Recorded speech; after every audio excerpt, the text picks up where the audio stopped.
Welcome to episode 7 of DGN Workplace Initiatives, Speaking from Experience. I'm Jonathan Lemaster, and I'm back again with Alyssa Burns and David Gabor, founder of DGN Workplace Initiatives. It's great to see you both.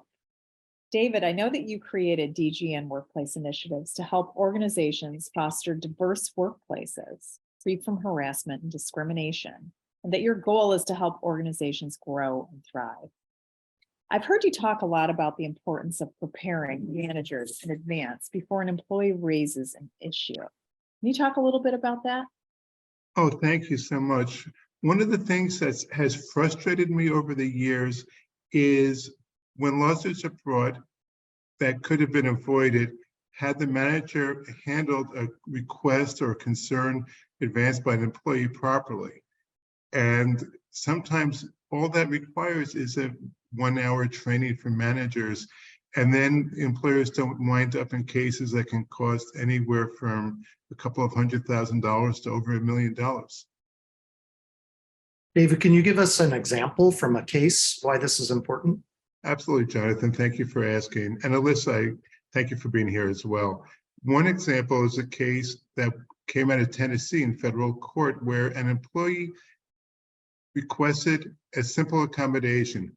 A type 1 diabetic, she was having trouble regulating blood sugar. She wanted to have a sugary substance with her. Manager says, no, you can't have it.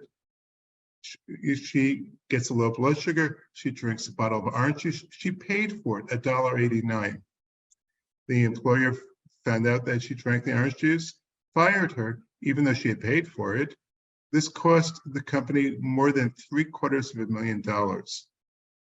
Wow. Any other case examples you would give? Absolutely. A manager who was under a lot of stress to meet a deadline, manufacturing, and deadline was 8 days out. An employee needed an accommodation, went to the manager and said, I need this because of my back.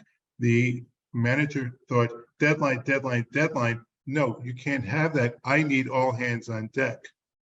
The employee took the time off, got fired. That cost more than $500,000. Wow. Hey, you're on a roll. You got one more?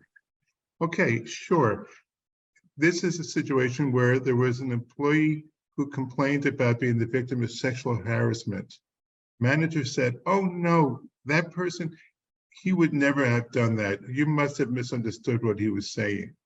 Well, it turns out that the manager harassed this woman and also 2 others. The company got hit for punitive damages on that case under state law for more than $1 million. Wow. Thank you, David, for those examples. So can you tell us, do you have any takeaways from this? Sure. What I'd like to see is managers ready in advance so that the response is second nature. Picture yourself at a red light.